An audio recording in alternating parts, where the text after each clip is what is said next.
There's a full pot. And tell me about your evening. You didn't get home until nearly midnight. I'm guessing you had fun?" "It was okay," I say, admitting defeat about the cat. I extricate myself from Toby's hold and head for the coffee machine. I'll lay down the law after I've gotten some caffeine in me, when the last remnants of the 3 or 4 drinks I had last night are cleared from my body.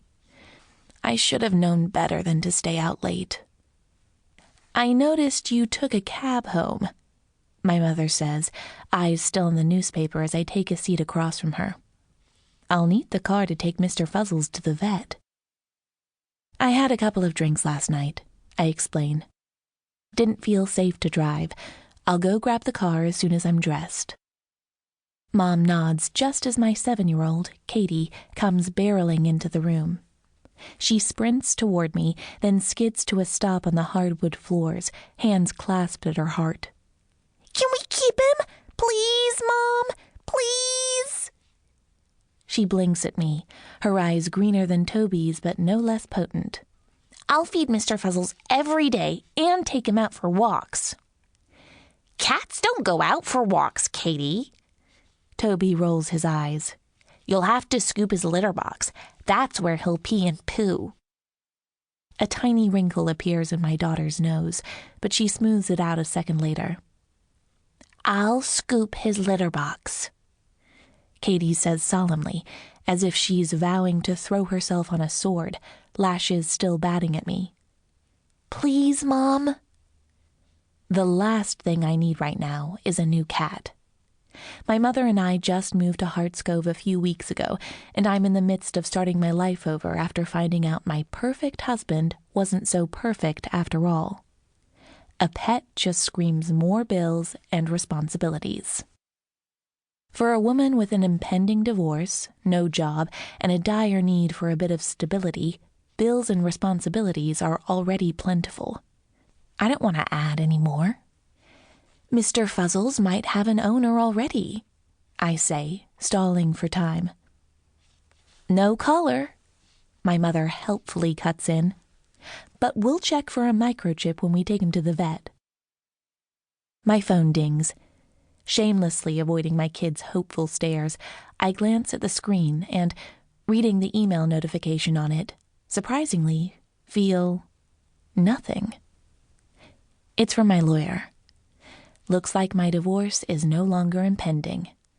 Kevin finally signed the papers. I should feel heartbroken, right? Or at least relieved? I should feel something. All I feel right now is annoyance about the damn cat. What the hell is that about? I turn my phone over and Toby drifts closer, glancing at my face every few seconds. He wants to keep the cat. No, he's desperate to keep the cat. Katie is practically vibrating next to me, and my mother just flicks through the newspaper without a care in the world, but her head is tilted toward me. She's listening. Ever since I found out my my now ex-husband had been having an affair, my life has been one long downward spiral. First, my marriage fell apart. Then, the divorce became a scary, life-changing reality. I had to move in with my mother at the tender young age of 42. Finally, my sister Candace's house burned down, so I moved from one family emergency to another. Moving to Cove was supposed to be a fresh start, but I'm still waiting for it to get easier.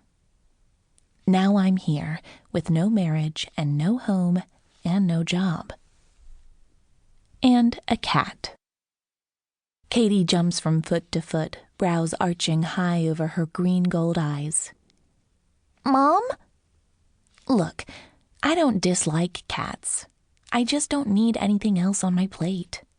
I don't like surprises. Not right now. Not after the last surprise was finding out my dear husband had a long-time mistress. What I need right now is stability, routine, beautiful, safe boredom. "I'll think about it," I squeeze out through gritted teeth, already regretting the words when they pass my lips. My daughter's squeak.